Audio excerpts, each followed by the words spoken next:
सबकी निकम्मी, बेटी सबकी नेक।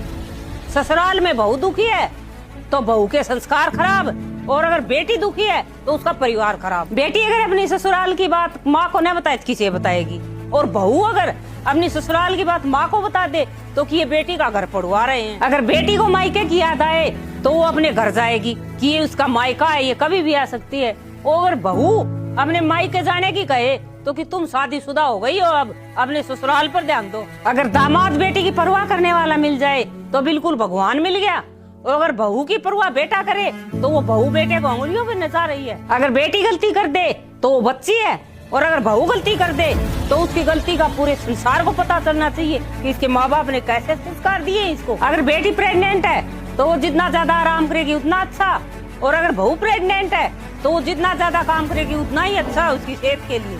बेटी घर की लक्ष्मी होती है और बहू घर का बोझ। आपकी बहू भी किसी के घर की बेटी होती है। अगर आप अपनी बेटी को रोते हुए नहीं देख सकते